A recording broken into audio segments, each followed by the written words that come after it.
নমস্কার দর্শক বন্ধুরা, রিয়াস কিচেনে সবাইকে স্বাগত জানাই। আমার পরিবারের সকল দর্শক বন্ধুদের নিউ ইয়ারের শুভেচ্ছা ও ভালোবাসা দিলাম এবং বড়দিকে প্রণাম জানালাম। এই বলে আজকে আমার ভিডিওটা শুরু করছি। রিয়াস কিচেন আজ কিচেনে নয়, একদম ছাদে বাড়ির। আজকে ছোটোখাটো একটা পিকনিকের আয়োজন করেছি। আপনারা সবাই দেখতে থাকুন এবং ভালো লাগলে আমাকে কমেন্টসে লিখে জানাবেন। অনেক দিন ভিডিওগুলো গ্যাপে দেওয়া হয়েছে, পরপর দিতে পারিনি শরীর অসুস্থ থাকার জন্য। এখন আবার দেওয়া স্টার্ট করেছি, আপনারা সবাই ভিডিওগুলো দেখতে থাকুন।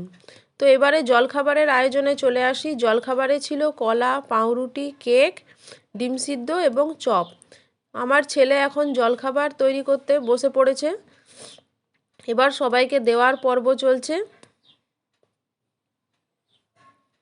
পিকনিকে দারুণ মজা হয়েছিল। সবাইকে আমাদের বাড়ির চারপাশের ভিউটা দেখিয়ে দিচ্ছি। এরপর আমাদের বাড়ির ছোট সদস্যদের আগমন হয়েছে। আমার ছেলে ওদের সাথে টুকি করতে ব্যস্ত হয়ে গেছে। এই দেখুন আমার বোনের ছেলে ও তার জায়ের মেয়ে। তো ভিডিও করা হচ্ছে তো একটু লজ্জায় পড়ে গেছে। এরপর ওদেরকেও জলখাবার দেওয়া হলো, ওরা একটু দেরি করে এসছে। এরপর আমরা মেন কোর্সে চলে যাব। মেন কোর্সে ছিল খিচুড়ি, মাংস, চাটনি এবং মিষ্টি। প্রথমে চিকেনটাকে ম্যারিনেট করে নেব। প্রায় 2.5 কিলো মতন চিকেন ছিল, তাই এর মধ্যে আমি 2 চামচ মতো গোলমরিচ দিয়েছি আর 2টো লেবুর রস এর মধ্যে দিয়ে দেব।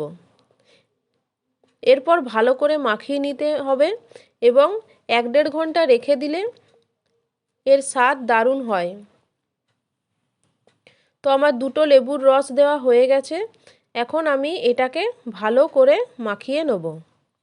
এরপর আমরা খিচুড়ির আয়োজনে ব্যস্ত হয়ে পড়ব। মাংসটাকে ঢাকা দিয়ে এখন রেখে দেব। অন্যদিকে আমরা সবজি কাটাকাটিতে ব্যস্ত হয়ে পড়েছি। খিচুড়ির জন্য আমরা প্রথমে একটি উনুনের মধ্যে হাঁড়িটা বসিয়ে জলটা ফুটিয়ে নিয়েছি। এরপর আমি পরিমাণ মতো চাল দিলাম আর ডালটা আমি সম পরিমাণে মুসুর ডাল এবং মুগ ডাল একসাথে মিশিয়ে ভালো করে ধুয়ে নিয়ে এর মধ্যে দিয়ে দিলাম। সবজির মধ্যে দিলাম আলু, গাজর, ফুলকপি, মটরশুঁটি, বিনস, দিয়ে দিলাম বাঁধাকপি বেশ খানিকটা। এইভাবে সমস্ত সবজি দিলে খিচুড়ির স্বাদ অনেক বেশি ভালো হয়।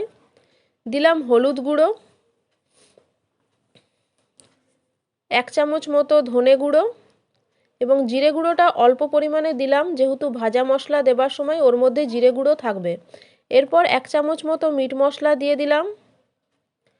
দিলাম 2 চামচ মতো আদা বাটা, বড় চামচের।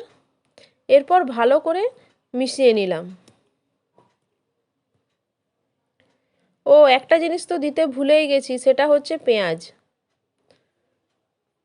এখন বেশ খানিকটা পেঁয়াজ এর মধ্যে দিয়ে দেবো।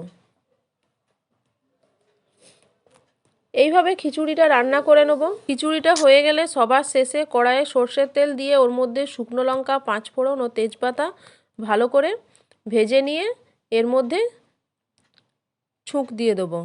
তাহলেই খিচুড়ি রান্না হয়ে যাবে। সবার শেষে নুনটা দিয়ে দিলাম। এরপর ভালো করে ফুটিয়ে নিয়ে খিচুড়ি তৈরি করে নিলেই খিচুড়ি হয়ে যাবে। অন্যদিকে টাইমটা অনেক দেরি হয়ে গেছে, তাই গ্যাস উনুনে চলে এসেছি। গ্যাসের মধ্যে আমি চিকেনটা রান্না করব এবং ভালো করে আপনাদের দেখিয়ে দেবো যে কেমন করে রান্নাটা করেছি। প্রথমে কড়াইয়ে সর্ষের তেল গরম করে ওর মধ্যে তেজপাতা ও চিনি অল্প পরিমাণে দিয়েছি। এরপর গোটা গরম মশলা অর্থাৎ লবঙ্গ, দারুচিনি, এলাচ দিয়ে অল্প ভাজা ভাজা হলে এর মধ্যে বেশ খানিকটা পেঁয়াজ কুচি আমি দিয়ে দিলাম। এরপর পেঁয়াজ খুব লাল করে ভেজে নিতে হবে। পেঁয়াজ ভাজা হলে টমেটো কুচি দিয়েছি। এরপর চেরা কাঁচা লঙ্কা দিয়ে দিলাম। খুব ভালো করে সমস্ত কিছু ভেজে নিতে হবে।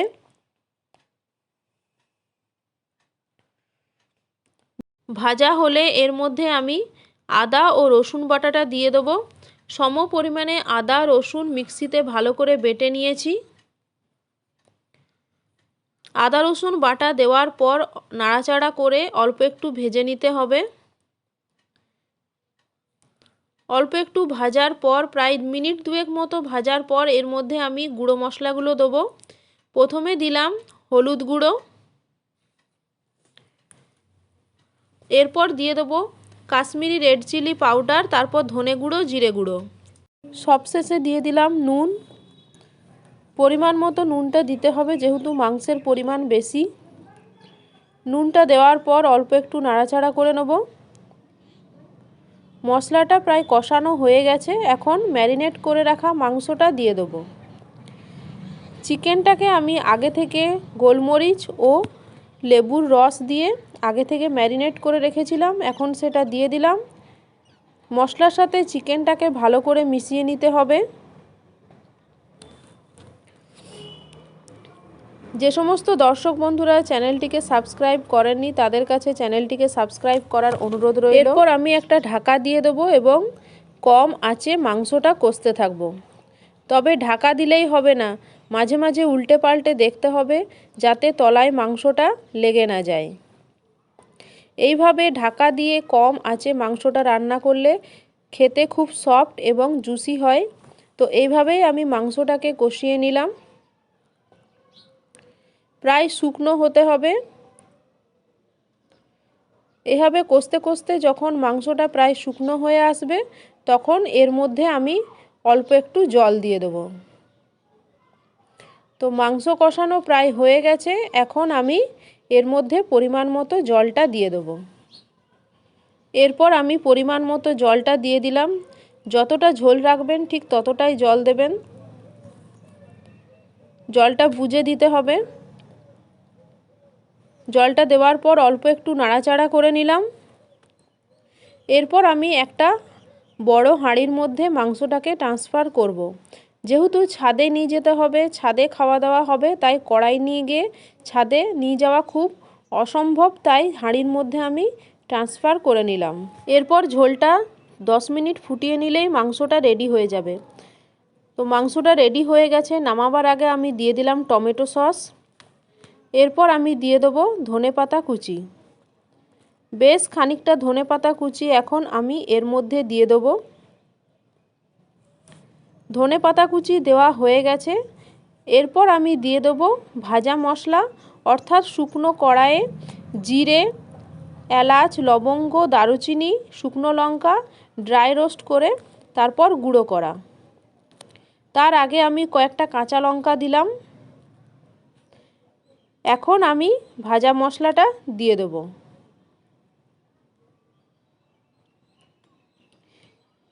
এই ভাজা মশলাটা চিকেন রান্নায় দিলে এর স্বাদ দুর্দান্ত হয়, তাই এভাবেই আমি ভাজা মশলা তৈরি করে চিকেনের মধ্যে দিই।